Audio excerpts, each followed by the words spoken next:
নমস্কার, দেখছেন talk to Bangla. আমি অভিষেক রয়েছে আপনাদের সাথে। এই মুহূর্তে যে খবর নিয়ে উপস্থিত হয়েছে, সংসদে গতকাল ডিলিমিটেশনকে কেন্দ্র করে তিনখানা বিল এসেছে আপনারা জানেন, এবং যেটার মূল উদ্দেশ্য আপনাদের বারংবার বলছি আমরা যে 543 থেকে এমপির সংখ্যাটা বেড়ে লোকসভায় 850 করার একটা অভিপ্রায় এনেছে এই কেন্দ্রীয় সরকার, কিন্তু সেখানেই বিরোধীরা সম্পূর্ণভাবে বাধা দিচ্ছে। এবং সেই বাধা দেওয়ার ক্ষেত্রে ধর্মেন্দ্র যাদব কালকে নরেন্দ্র মোদী যখন বক্তব্য রাখছিলেন তার 40 মিনিটের স্পিচ, সেখানে একবার নরেন্দ্র মোদীকে আটকান এবং তিনি আটকে বলেন যে আপনি নিজে তো পিছিয়ে পড়া সমাজ থেকে আসেন, তা পিছিয়ে পড়া মহিলাদের কথা আপনি ভাববেন না?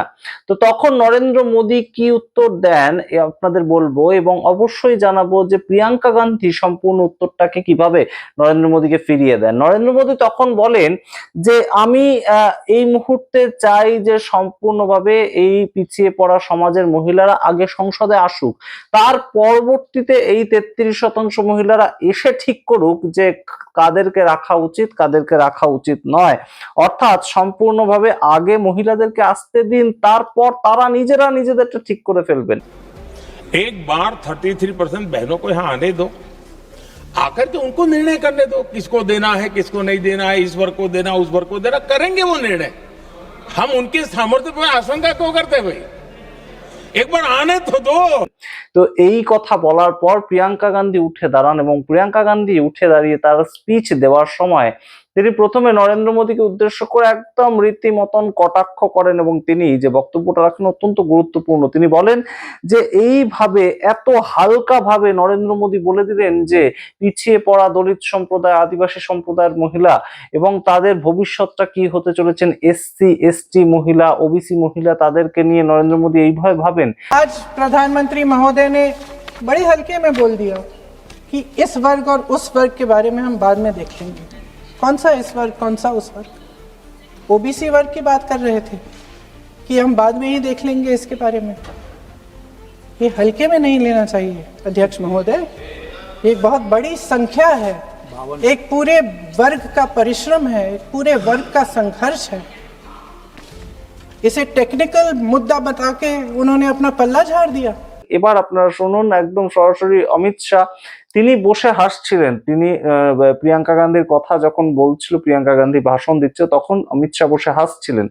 তখন প্রিয়াঙ্কা গান্ধী সরাসরি বলেন যে চাণক্য আজকে যদি আসতো, চাণক্য যদি আপনাকে দেখতো তাহলে রীতিমতন লজ্জা পেয়ে যেত। আপনি এত বড় একটা ষড়যন্ত্র তৈরি করেছেন নিজেরা যাতে সারা জীবন ধরে ক্ষমতায় থাকতে পারেন, সেরকম একটা ষড়যন্ত্র তৈরি করেছেন, আপনাকে দেখে রীতিমতন চাণক্য লজ্জা পেয়ে যেত। রীতিমতন এই কথা বলার মাধ্যমে অমিত শাহের মুখোমুখি দাঁড়িয়ে এই যে কথা বলেন তিনি, এবং মহিলা সংরক্ষণ নিয়ে কংগ্রেসের স্ট্যান্ড পয়েন্টটা কি সম্পূর্ণটা বিস্তারিত ব্যাখ্যা করেন। 2010 সালে রাজ্যসভায় মহিলা সংরক্ষণ বিল পাশ হয়েছিল, কিন্তু লোকসভায় সেটা হতে পারেনি। 2018 সালে রাহুল গান্ধী নরেন্দ্র মোদীকে একটা চিঠি লিখেছিলেন যে 2019-এর মধ্যে মহিলা সংরক্ষণ বিলটা লাগু হোক। তার পরবর্তীতে 2023 সালে কিভাবে কংগ্রেস সম্পূর্ণ এই মহিলা সংরক্ষণ বিলটাকে সাপোর্ট করেছিল লোকসভায় পাশ হওয়ার ক্ষেত্রে, সম্পূর্ণটা বিস্তারিত ব্যাখ্যা করেন। गृह मंत्री जी हंस रहे हैं। पूरी योजना बना रखी है, पूरी योजना बना रखी है। चाणक्य आज अगर जिंदा होते तो वो भी चौंक जाते आपकी राजनीतिक कुटिलता में।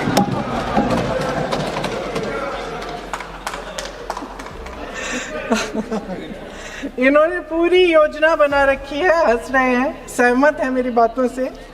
अचानक प्रदेशों में चुनाव के दौरान सदन की बैठक बुलाओ, कोई सर्वदलीय बैठक मत बुलाओ।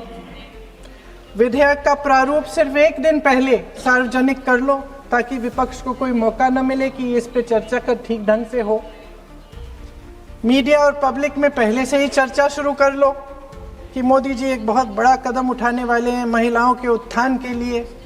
ये विपक्षी दल के जो नेता हैं कुछ समझते नहीं हैं, राष्ट्र के हित में कुछ करते नहीं हैं, विरोध करेंगे।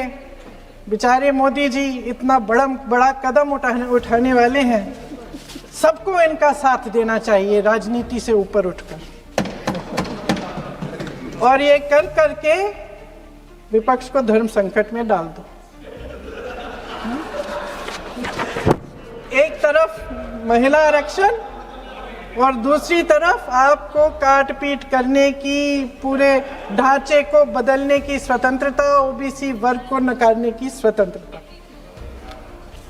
अध्यक्ष महोदय, राजनीति में कुटिल होना अपनी जगह है, शायद हमें और थोड़ा होना भी चाहिए इस तरफ वालों को, लेकिन सत्ता बनाए रखने की महत्वाकांक्षाओं को परे करके देश के हित के लिए सही निर्णय लेना अलग बात है। शायद हम आदरणीय प्रधानमंत्री महोदय जी से आज ये उम्मीद नहीं रख सकते, क्योंकि वह समस्याओं से घिरे हुए हैं, उन पर अंतर्राष्ट्रीय दबाव बहुत है। महिला आरक्षण जैसे ऐतिहासिक कदम को उन्होंने सत्ता को बनाए रखने का एक कमजोर बहाना बना दिया है। जाति जनगणना को नकारते हुए एक ऐसी संसद बनाना चाहते हैं जिसमें सिर्फ अभिव्यक्ति और चर्चा का ही अभाव नहीं होगा, बल्कि पिछड़े वर्गों और प्रदेशों की समानता का भी अभाव होगा। हमारी मातृभूमि की अखंडता का आधार है one citizen, one vote, one value. अलग अलग राज्यों का दर्जा बगैर किसी संवैधानिक प्रक्रिया के तय करना इस अखंडता पर वार है। इससे हम कैसे सहमत हो सकते हैं? अध्यक्ष महोदय, इन्हीं 543 लोकसभा क्षेत्रों में से महिलाओं को 33% आरक्षण क्यों नहीं दिया? अगर पद खोने का डर नहीं है तो कुछ लोग अपना पद खो लें। कुछ सालों बाद स्वर्गीय श्री पीवी नरसिम्हा राव जी के नेतृत्व में कांग्रेस सरकार ने इस कानून को सदन में पारित करके लागू किया। आज अपने भाषण में प्रधानमंत्री जी ने जब पंचायत की आंदोलित महिलाओं का जिक्र किया तो ये समझ लीजिए कि इस कदम के चलते ही आज 40 लाख पंचायत प्रतिनिधियों में से 15 लाख महिलाएं हमारे लोकतंत्र में भागीदार हैं। 2010 में स्वर्गीय प्रधानमंत्री डॉक्टर मनमोहन सिंह जी और यूपीए की अध्यक्ष श्रीमती सोनिया गांधी जी के नेतृत्व में कांग्रेस पार्टी ने लोकसभा और विधानसभा में महिलाओं को आरक्षण देने का फिर से प्रयास किया। राज्यसभा में इसे पारित भी कराया, लेकिन लोकसभा में आम सहमति नहीं बन पाई। 2018 में आदरणीय श्री राहुल गांधी जी ने मोदी जी को एक पत्र लिखा और उस पत्र में उन्होंने कहा कि ये महिला का जो आरक्षण है ये 2019 तक लागू हो जाना चाहिए। मुझे लगता है कि यहाँ आकर प्रधानमंत्री जी राहुल जी का मजाक तो बना लेते हैं, लेकिन घर जाके उनकी बातों पर गौर करते हैं, क्योंकि हम आज उसी बात पर चर्चा कर रहे हैं। वैसे आज प्रधानमंत्री जी की बातों से ये लगा कि भाजपा ही महिला आरक्षण के चैंपियन, प्रस्तावक और सबसे बड़े समर्थक रहे हैं। इनके पूरे भाषण में यही बात थी, जबकि ये कह रहे थे कि इन्हें इसका श्रेय नहीं चाहिए। कोई भी महिला आपको बता देगी कि बार बार बहकाने वाले पुरुषों को महिलाएं झट से पहचान लेती हैं। थोड़ी सावधानी बरत लीजिए, पकड़े जाएंगे। आखिर जब 2023 में राहुल जी के पत्र को पढ़ने के कुछ सालों बाद, हाँ, उसके बाद पढ़ लिया। आखिर जब 2023 में आदरणीय प्रधानमंत्री नरेंद्र मोदी जी की सरकार ने यह अधिनियम सर्वसहमति से पारित किया, तब भारतीय राष्ट्रीय कांग्रेस ने अपनी विचारधारा के अनुकूल इसका पूरा समर्थन किया। आज भी इसमें कोई शक नहीं होना चाहिए कि भारतीय राष्ट्रीय कांग्रेस महिला आरक्षण के पक्ष का समर्थन किया। आज भी इसमें कोई शक नहीं होना चाहिए कि भारतीय राष्ट्रीय कांग्रेस महिला आरक्षण के पक्ष में डट कर खड़ी है और खड़ी रहेगी। अध्यक्ष महोदय, सच्चाई ये है कि आज की चर्चा दरअसल महिला आरक्षण पर है ही नहीं। जो विधेयक के सरकार ने पेश किया है उसका प्रारूप हमने पढ़ा, उससे पूरी चर्चा ही बदल गई है।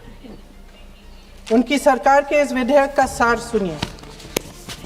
सबसे पहले इसमें लिखा है कि संसद में महिला आरक्षण 2029 तक लागू होना चाहिए। हम सहमत हैं। फिर कहा गया है कि इसे लागू करने के लिए लोकसभा सदस्यों की संख्या 50% बढ़ानी पड़ेगी, मतलब कि सीटों की संख्या 543 से बढ़कर 850 तक बनानी पड़ेगी, बढ़ाई जाएगी। और इन सीटों को बढ़ाने के लिए एक परिसीमन आयोग बनाया जाएगा जो 2011 की जनगणना को आधार बनाकर ये कार्य करेगा। ऊपर से इसमें कोई आपत्तिजनक बात नहीं लगती, मगर इसे गहराई से समझा जाए तो इसका असली मकसद उभरता है। वह राजनीति की बू जिसका जिक्र प्रधानमंत्री महोदय ने किया, वह राजनीति की बू इसमें पूरी तरह से घुली हुई है। दरअसल इसी सरकार ने महिला आरक्षण का जो विधेयक सर्वसहमति से 2023 में पारित कराया था, उसमें 2 चीजें थी जो इस विधेयक में नहीं है। उसमें लिखा था कि इसे लागू करने से पहले नई जनगणना और परिसीमन कराई जाएगी। अब अचानक क्या हो गया? मन बदल गया। वही सरकार पुराने आंकड़ों के आधार पर क्यों आगे बढ़ना चाह रही है और इतनी जल्दबाजी क्यों? अध्यक्ष महोदय, ये हमारे देश की सच्चाई है कि प्रतिनिधित्व का सवाल जनसंख्या के सवाल से जुड़ा हुआ है।